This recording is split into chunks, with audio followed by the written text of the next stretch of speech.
A linguagem é um instrumento que nos permite pensar e comunicar o pensamento, estabelecer diálogos com nossos semelhantes e dar sentido à realidade que nos cerca. Quando nos referimos à linguagem, a primeira da qual nos lembramos é a linguagem verbal, tanto a oral quanto a escrita. Por meio dela, nomeamos objetos, formamos conceitos e articulamos nosso pensamento sobre o mundo, quer sobre o mundo subjetivo de sentimentos e desejos, quer sobre o mundo objetivo exterior a nós. A linguagem verbal, contudo, não é a primeira linguagem que aprendemos em nossa vida, nem a única que usamos para dar significados ao mundo. Desde bebês, conseguimos nos comunicar por meio de choro, de olhares, de gestos e de balbúcios, que são compreendidos por todos aqueles que nos cercam e cuidam de nós. A estrutura da linguagem. Toda linguagem é um sistema de signos. O signo, segundo a definição do filósofo Charles Sanders Peirce, é uma coisa que está no lugar de outra sobre algum aspecto. Por exemplo, o choro de uma criança pode estar no lugar de aviso de desconforto, de fome, de frio ou de dor, ou pode estar no lugar simplesmente da frustração ou por não ter conseguido o que queria. O choro, por ser signo de todas essas coisas, para decifrá-lo adequadamente precisamos saber o contexto em que ele ocorre e ter familiaridade com a criança que assim expressa. O número das palavras também são signos, isso é, estão no lugar da quantidade real dos objetos ou do próprio objeto. Ainda para Peirce, o homem só pensa por signos e por outros símbolos exteriores. Quando eu digo há 4 assaltantes lá fora, estou me referindo à quantidade e à existência real, ou de 4 pessoas armadas ou não, que conduzem ou estão prestes a iniciar um roubo do lado de fora onde estamos. Conforme o contexto, a afirmação pode funcionar como simples constatação de um fato que está acontecendo um assalto, mas fiquem calmos, ou como aviso de perigo. Chamem a polícia, corram, escondam-se, na esperança de que algo possa ser feito para resolver o problema. A gente pode definir a linguagem como um sistema de signos. Isso seria um conjunto de signos com o mesmo significado para os indivíduos. Por exemplo, eu falo a língua portuguesa e vocês entendem a língua portuguesa. O que seria o signo, de fato? Para Saussure, o signo é um elemento que depende de significante e significado.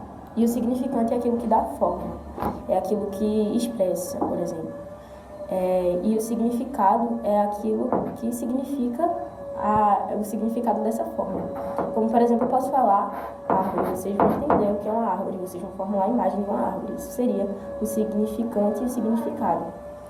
E um interdepende do outro. Não existe signo sem significante, como também não existe signo sem significado. A linguagem verbal. Como o ser humano é o único capaz de criar signos arbitrários, podemos dizer com o filósofo francês Georges Gurdjieff que a palavra é a senha de entrada no mundo humano. Por isso, vamos examinar com a maior profundidade o que é a linguagem verbal. A linguagem é um sistema simbólico. O ser humano cria símbolos, isto é, signos arbitrários, em relação ao objeto que representam e que são convencionais. Para serem usados, precisam ser aceitos por todos os membros da sociedade. Tomemos a palavra casa. Não há nada no som nem na forma escrita dessa palavra que nos remeta ao objeto ela representado. Cada casa que concretamente existe em nossa rua. Designar esse objeto pela palavra casa, então é um ato arbitrário. Como não há relação alguma entre o signo casa e o objeto por ele representado, necessitamos de uma convenção, aceita pela sociedade, de que aquela aceitação podemos nos comunicar, sabendo que ao usarmos a palavra casa, nosso interlocutor entenderá o que queremos dizer. A linguagem, portanto, é um sistema de representações por um grupo social que possibilita a comunicação entre os integrantes do grupo. Porque o laço entre representação e objeto representado é arbitrário. Podemos dizer que essa ligação é necessariamente uma construção da razão, isto é, uma invenção do sujeito para poder se aproximar da realidade. A linguagem, portanto, é produto da racionalidade. A linguagem é um dos principais instrumentos na formação do mundo cultural. porque nos permite transcender nossa experiência. No momento em que damos nome a qualquer objeto da natureza, nós o individuamos, o diferenciamos do resto que o cerca. E ele passa a existir para a nossa consciência. Com esse simples ato de nomear, distanciamos-nos da inteligência concreta animal, limitada ao aqui e agora, e entramos no mundo do simbólico. O nome é símbolo dos objetos que existem no mundo natural e das entidades abstratas, porque só têm existência num pensamento, por exemplo, ações, estados ou qualidades como tristeza, beleza ou liberdade.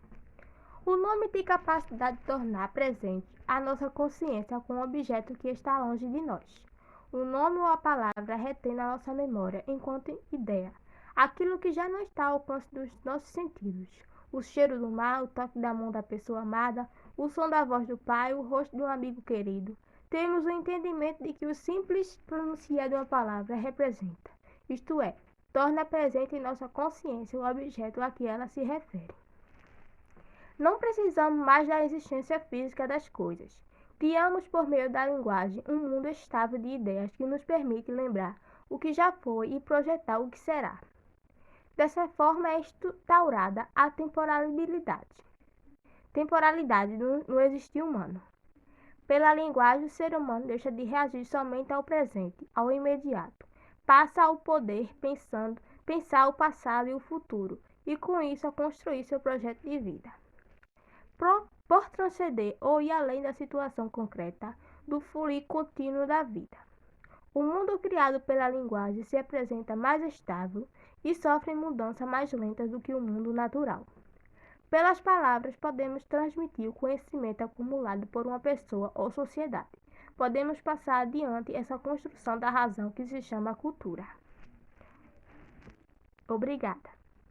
Jacobson distingue os 6 fatores fundamentais na comunicação verbal, que dão origem a 6 funções linguísticas. São elas: a função referencial é orientada para o contexto da comunicação, ou seja, refere-se ao que está ao nosso redor, como as afirmações: hoje faz frio, isto é uma entrevista.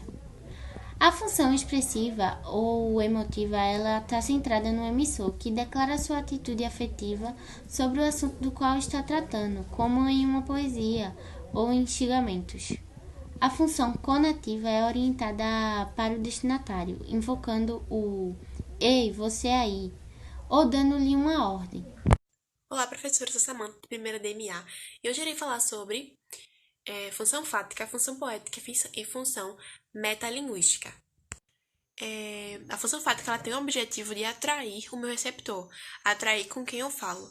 Por exemplo, numa chamada de voz do WhatsApp ou com uma ligação qualquer no telefone, a gente fica preocupado com o que a gente está falando. A função metalinguística ela consiste em ela utiliza o código para explicar o próprio código. Ou seja, vamos imaginar um filme. Um filme que fala sobre como fazer a melhor curta-metragem. Eu usei o filme para falar sobre outro filme.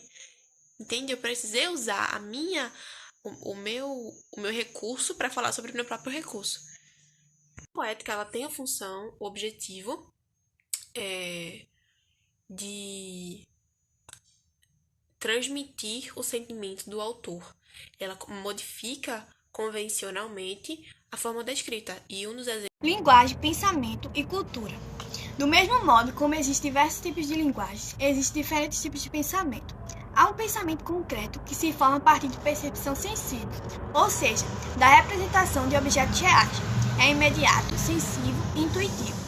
E o pensamento abstrato, que estabelece relações não perceptíveis, que cria os conceitos e as noções gerais e abstratas, é imediato, precisa da mediação da linguagem e racional. Além de estruturar o pensamento da linguagem, mantém estreita relação com a cultura. Se por um lado várias linguagens fixam e passam adiante os produtos do pensamento sobre a forma de ciência, técnicas e artes, elas também sofrem a influência das modificações culturais. Nas artes, a reestruturação da linguagem responde à mudança de valores, de anseios e de busca no seio da cultura de cada sociedade. Sabemos que a linguagem é um produto bastante sofisticado que só a razão humana pode criar. Por isso, sua aquisição é um marco referencial para a humanidade.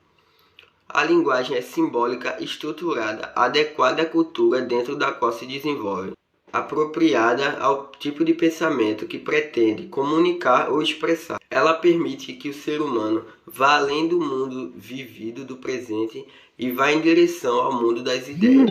Permite que ele ultrapasse sua realidade de vida e entre no mundo das possibilidades. Que exerça, enfim, a atividade produtiva de criar sentidos para o mundo e para a sua vida.